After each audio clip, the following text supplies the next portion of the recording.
In 222, here we have this situation. We have the profit in millions.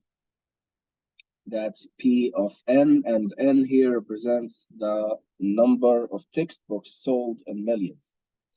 So what does that mean if I graph this function? So look at the graph here. So for example, if one book is sold, this is one, right? 1 million, I mean. If 1 million books are sold, if we go to this point here, we will find that the profit, sorry, at one, it is here. So the profit made is 9. So for 1 million book sold, 1 million books sold, there the profit is 9 million. Yeah, for one book sold, the profit is 9 million.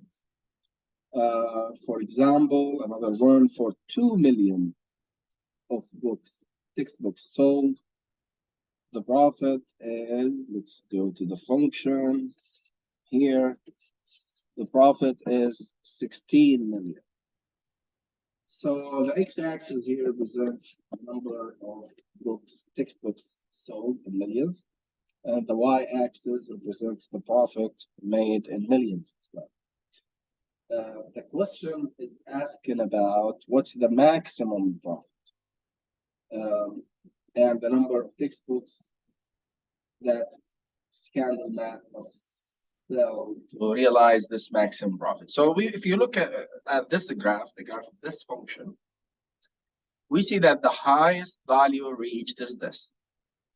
And this is achieved at 5 and 25, which means if 5 million textbooks sold, we go here to the x-axis, we see 5 million textbooks sold, and if that's the case, there would be 25 million will be the profit, and that's the maximum because that's the highest y value reached for this function. And look at this, the y values, we have 5, we have 10, we have 15, we have 20, up to 25, and nothing higher than that. That's why this is the maximum profit reached. It is up to 25. And then once we have more than 5 million textbooks sold, once we have 6 million, for example, the profit is less than 25 million. So maybe it is 24 million, and so on, it's getting lower. So at this point, we see the maximum profit made, which is 25 millions at when 5 million textbooks are sold.